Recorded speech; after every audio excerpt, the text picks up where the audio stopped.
Let's talk about forgiveness. We all need forgiveness from God. In fact, you can't have a life-giving relationship with God unless and until it starts with receiving forgiveness from God in Jesus. And then this life-giving relationship with God just continues to grow and build as we receive God's forgiveness in a daily way. And then this relationship with God kind of culminates as then you share this forgiveness with those who hurt you from day to day. And this last part about forgiving people who hurt me is one of the major identifiers of a person who is a true Christ follower. In fact, you could say that the number one proof of my relationship with God is my ongoing practice of forgiving the people who hurt me on a day-to-day basis. Now, this idea that forgiving people is a number one proof of my relationship with God doesn't come from me. It comes from Jesus. When Jesus taught his people how to pray, he said, "Our Father who is in heaven, hallowed be your name. Your kingdom come, your will be done on earth as it is in heaven. Give us this day our daily bread, and forgive us our debts as we forgive our debtors." And then immediately after this prayer, Jesus then doubles down on this forgiveness part, saying, "For if you forgive other people when they sin against you, your heavenly Father will also forgive you. But if you do not forgive others their sins, your Father will not forgive your sins." And in this statement, Jesus is making painfully clear what it means, what he means when he says, "Forgive us our debts as we forgive our debtors." Jesus means that my experience of God's forgiveness in my life is not invisible. It is visible. It will be visible in my relationships as I forgive those who hurt me. So how are you doing with this forgiveness dynamic in your relationships? Now, to answer this, you may have a few questions. Questions like, well, what does it really mean to forgive someone? How do I know when I've forgiven someone? And how do I do it? Well, here's the good news. The good news is that God not only demands that I forgive people as his child, but also shows me what it looks like. And Jesus is the example. Jesus is the model who shows me how to forgive others the way he forgives me. Jesus gives me the forgiveness formula by modeling it. And the Apostle Paul picks up this theme when he writes this in Colossians chapter 3. "Bear with each other and forgive whatever grievances you may have against one another. Forgive as the Lord forgives you." So how do I forgive? How do I know when I have forgiven someone? The answer is not found in the latest magazine. It's not in a psychology textbook. Jesus defines true forgiveness in what he did for me on the cross. So let's take a look at how Jesus forgives us on the cross and discover God's forgiveness formula.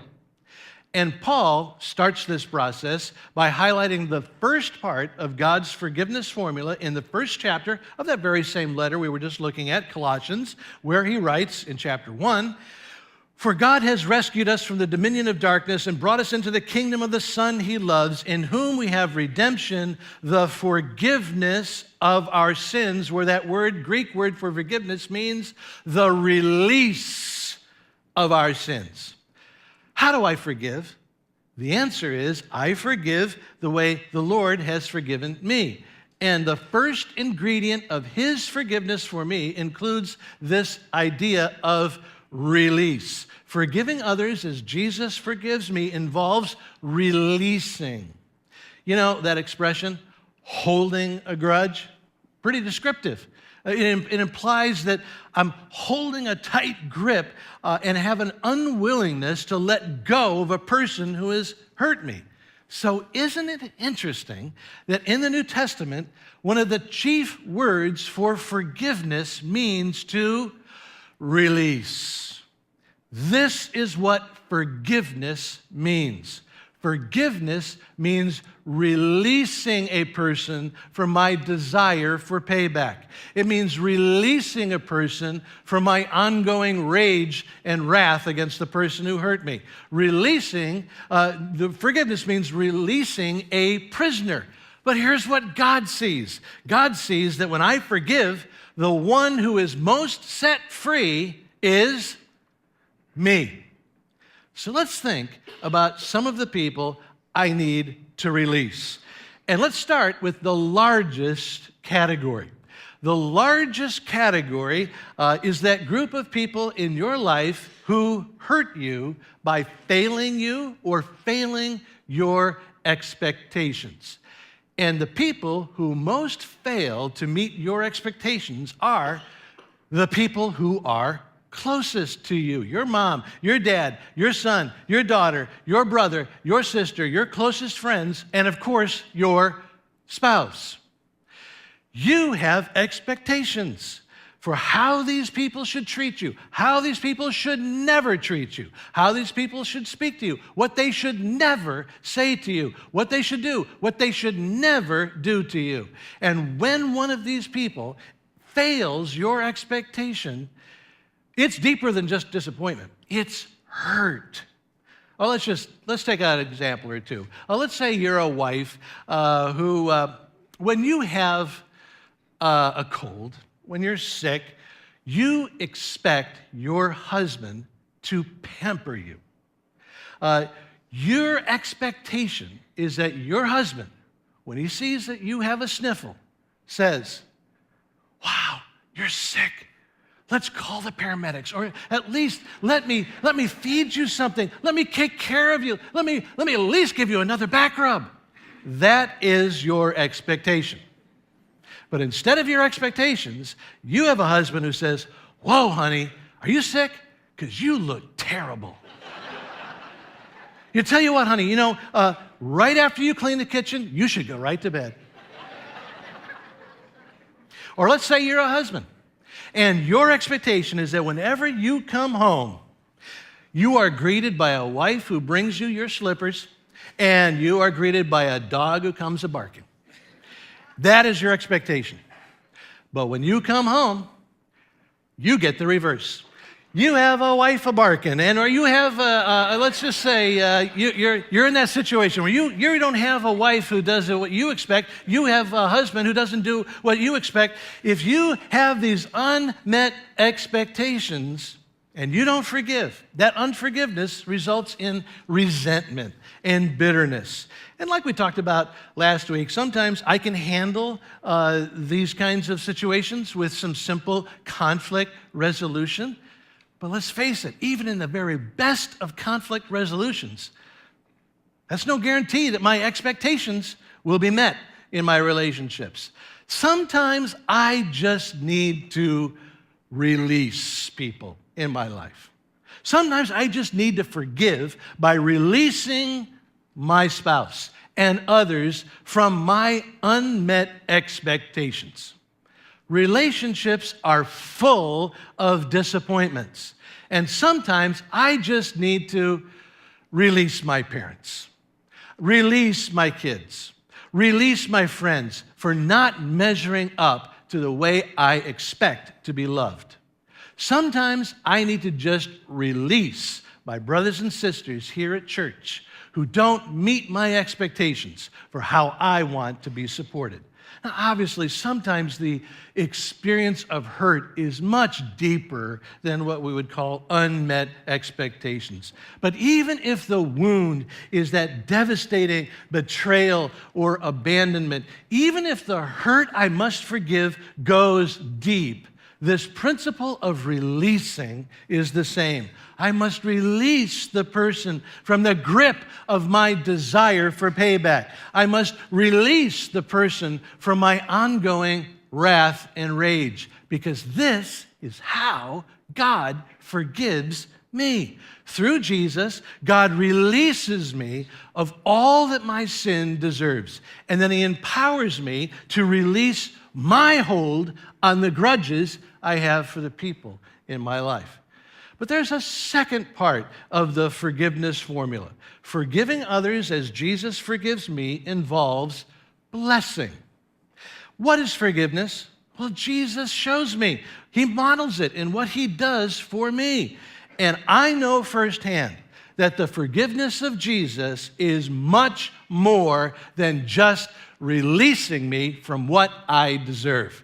No, the forgiveness of Jesus includes showering me what I could never deserve. In Christ, God forgives me, and that means he blesses me with his indwelling spirit. That's how close he wants to be with me. His indwelling spirit who gives me joy and peace, and he dotes on me with a father's care. God showers me with blessing. And in the same way, Jesus calls me to a forgiveness formula that goes beyond me just refusing to, not pay back the evil or the offense that's been given to me. Jesus is calling me to a forgiveness that seeks ways to pay back my offender with good. That's what Jesus says in Luke chapter 6. I tell you, love your enemies. Do good to those who hate you. Bless those who curse you, and pray for those who mistreat you. And I know that some of you have been lost now, and you're saying, I can't do that. I can't do that. And here's why you say that. It's because all of us have a continuum of forgiveness. Where on the one side of the continuum, we have the smallest everyday kinds of offenses and how people annoy us that we need to forgive. Then on the other side of the continuum, we have the worst way in our lives that we have been violated or offended or hurt. And most of us say, I can't do this to Jesus. I can't bless because we have in mind this person over here. But you know what? Jesus, he understands, by the way. He understands he does not want you to be unkind to yourself in the name of being kind to your worst offender. Jesus does not want you to expose yourself to a dangerous or abusive person. In fact, that's why in extreme cases, Jesus concedes that sometimes the only blessing you should consider is to pray for this person from a distance. But what about, Jesus says, all the other cases on your continuum? How can you say, I can't do that? Jesus says that if you are my follower, how about we start on the other end of the continuum? How about we start with those people who say and do little things to hurt you? How about instead of giving them payback in the form of an angry attitude or a cold shoulder or the silent treatment, how about instead you find little ways to bless instead of curse? You can do this. It's heavy but moving traffic on the Merritt Parkway, and there's a hot rod sports car guy who gets right on your tail in this traffic, and he starts blinking his lights, and when you can't go anywhere, he finds a way to aggressively go on the right and aggressively cut in front of you. But then a few moments later, the construction traffic comes to an absolute standstill, and the same hot rod guy is there, and he needs someone to let him into the lane and merge into the lane. What are you going to do? You are going to let him in. You can do this. It's over here, people. It's just that little thing that you can do to demonstrate that you are a forgiven person. That you can do this everywhere on the road of life. You can do this at home. You can do this at work. You can do this at school. You can forgive like you've been forgiven. You can pay back with something good instead of more evil. You can bless instead of curse. You can do this because this is how God forgives you and blesses you each and every moment of your life. The third ingredient to God's forgiveness formula is compassion. Compassion is the act of understanding someone else's pain, and it is at the center of what Jesus did for me and for you on the cross. In the Gospels of Matthew, Mark, and Luke, there is the account of a Roman centurion who supervised the crucifixion of Jesus. And according to the Gospels, when Jesus gave up his spirit, this centurion declared loud enough to be heard over all the peals of thunder, "Surely this is the Son of God." And the centurion said this because he had seen hundreds of crucifixions. He had heard hundreds of men on the cross spewing out their hatred to him. The centurion was well acquainted with being the object of hate on those crucifixion hills. But when the centurion stood by Jesus' cross, it was different. And at first it puzzled him. He said, "I punch Jesus in the face, but all that comes out is love. I whip his back, but all that comes out is love. I nail his hands and feet, and all that comes out is love." And then to the centurion's amazement, Jesus looks at him and says, "Father, forgive them, for they don't know what they are doing." And the centurion is stunned to his soul, because of all the men he'd put on the cross, he had never been the object of compassion. And part of the forgiveness that Jesus shows me is compassion. He says to me from the cross, "Father, forgive him.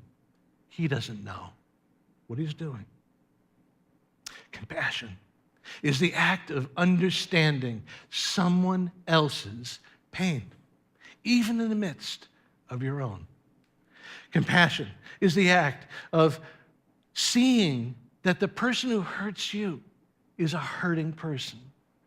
It's the act of seeing that the person who wounds you is wounded somewhere deep inside. Finding compassion in my heart for the person on the extreme end of my continuum is hard. In fact, it seems impossible. But yet God wants to set me free, even to the point of giving me compassion for the worst person in my life. And I know it sounds impossible, but I know it is possible. I know this kind of compassion is possible because this is what God did for me in the cross. Jesus models the true forgiveness formula. It is releasing plus blessing plus compassion. And Jesus models this from the cross. But you know, long before the cross, Jesus actually illustrated and taught God's forgiveness through stories. Like the story of a father who runs out to embrace a prodigal child. Jesus is still telling stories that model God's forgiveness and what it looks like. Jesus is still telling those stories today in the lives of his people. Here's one such powerful story.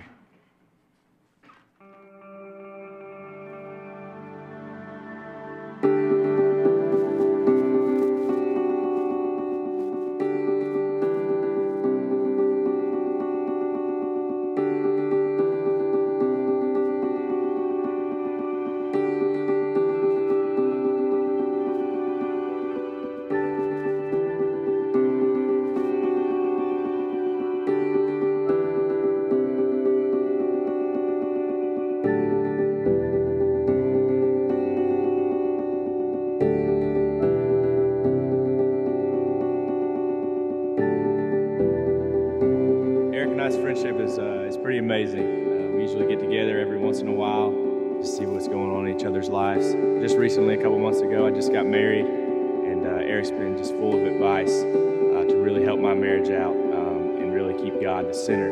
Matthew and I have a great friendship.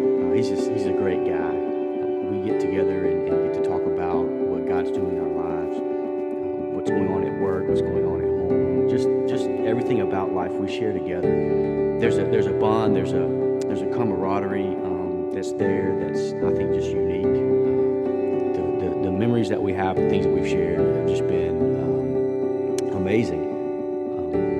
To be honest, I wish that our friendship would have started under different circumstances. I work as a firefighter EMT. I was just finished getting off a 24-hour shift. We had an extremely busy shift. I really only got about 30 minutes of sleep. I drove home, and I didn't really feel the need that I needed to pull over. So about 2 miles from my house, I ended up falling asleep at the wheel and crossing the center line and hitting an oncoming car head on. I had just woken up that morning and I heard a pounding on the front door.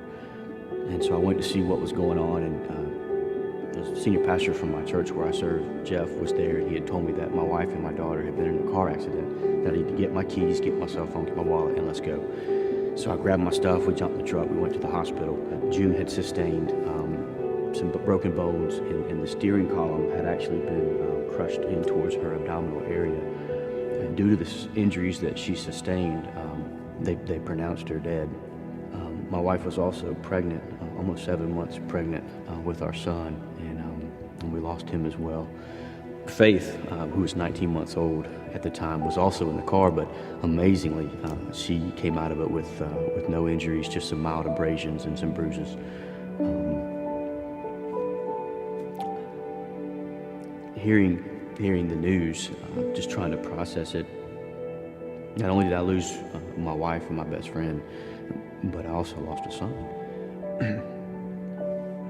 And I went outside to call my mom and tell her what had happened. And it's the most difficult phone call I've ever had to make. Initially, I went through every emotion possible. It was really hard for me to come to grasp with how this could have happened to me and why this happened to me. I was a good kid. I was raised in a Christian home, and how this could happen to Eric and his family. Him being a youth pastor and really living his life for the Lord. For the first couple weeks afterwards, it really broke me down to the lowest of the low. And one night I threw my hands up in the air and I just gave up. And I said, God, I need your help. And it was that moment when it was like he placed his hand on my shoulder and wrapped me in a blanket of comfort.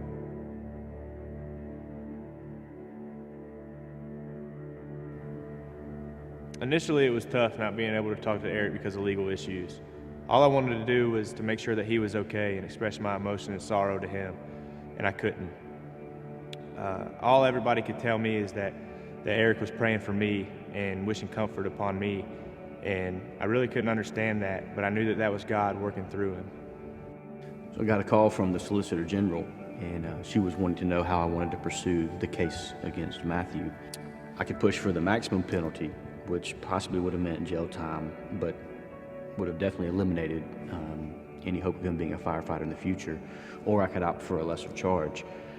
And I remember thinking that this would be a wonderful opportunity for God to get glory and for Christ to be lifted up. It's not going to bring June back, and I'm certain he struggles every day, just having to think through what happened.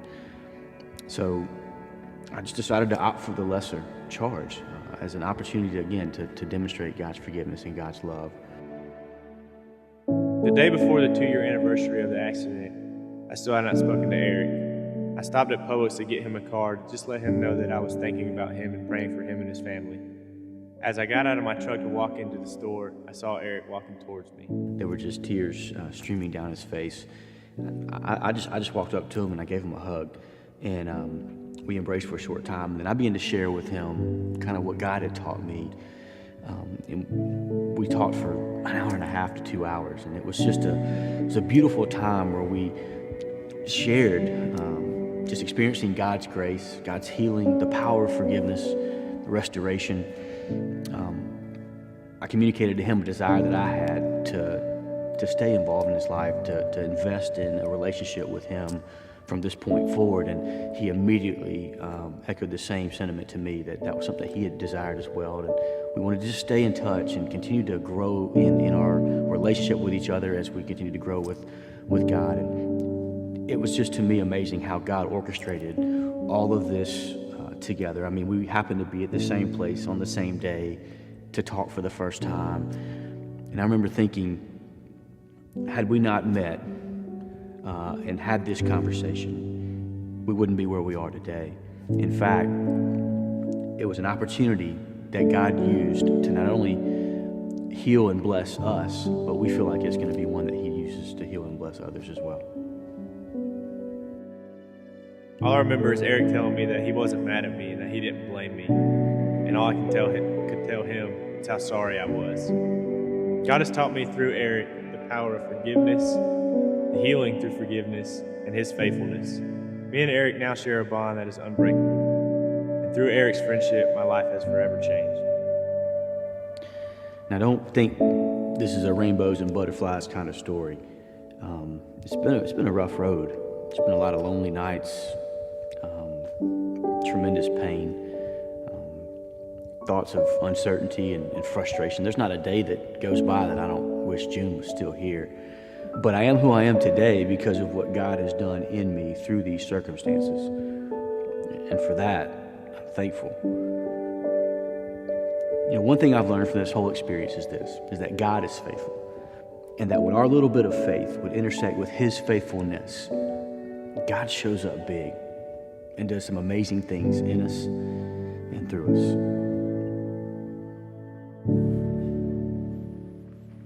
I thought maybe just in the last few moments here, I could just lead us in a little reflection on this story between Eric and Matthew.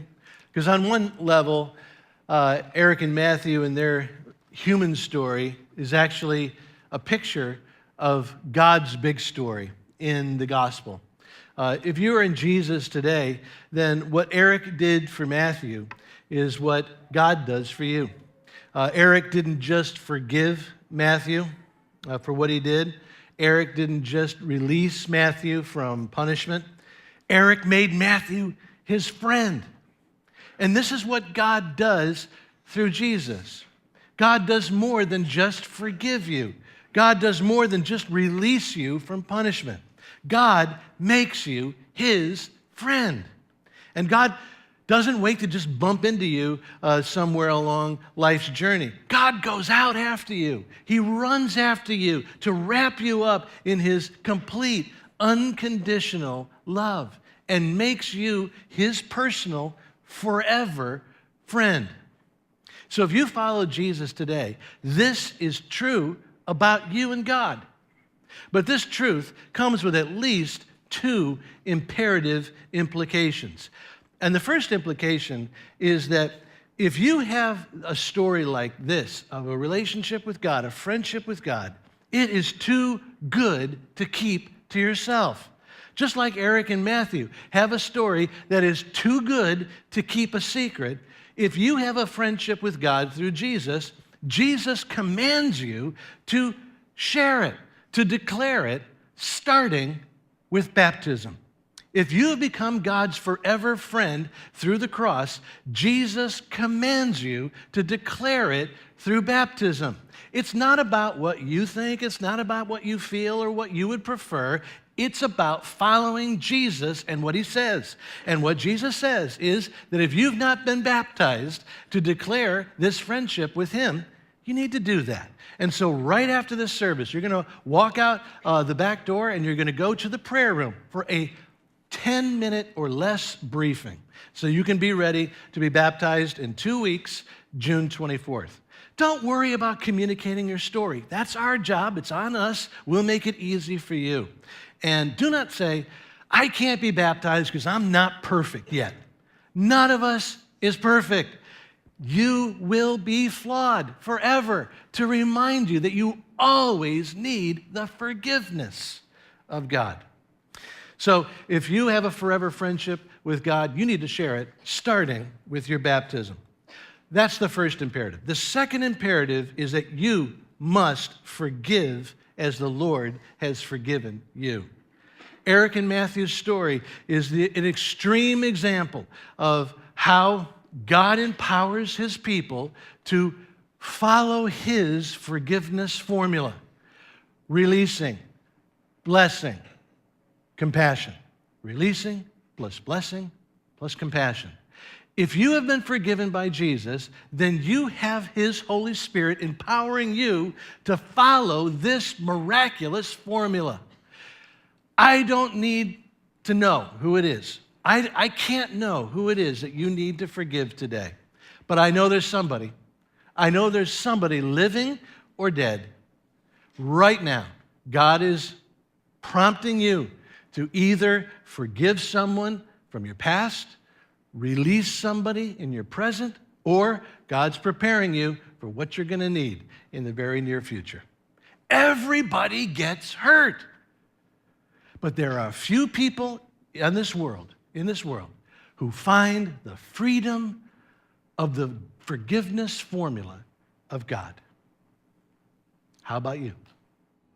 We want to thank you for watching and listening to our sermons online, and we hope that you will be inspired to live more like Jesus through these. Please check out blackrock.org for more information about our church. Know that you can subscribe to our podcast on iTunes, and also know that you can give to BlackRock and to our ministry through PushPay, through our mobile app, and on our website. Your donations and your support of our ministry allows us to have these videos online and for us to impact our community.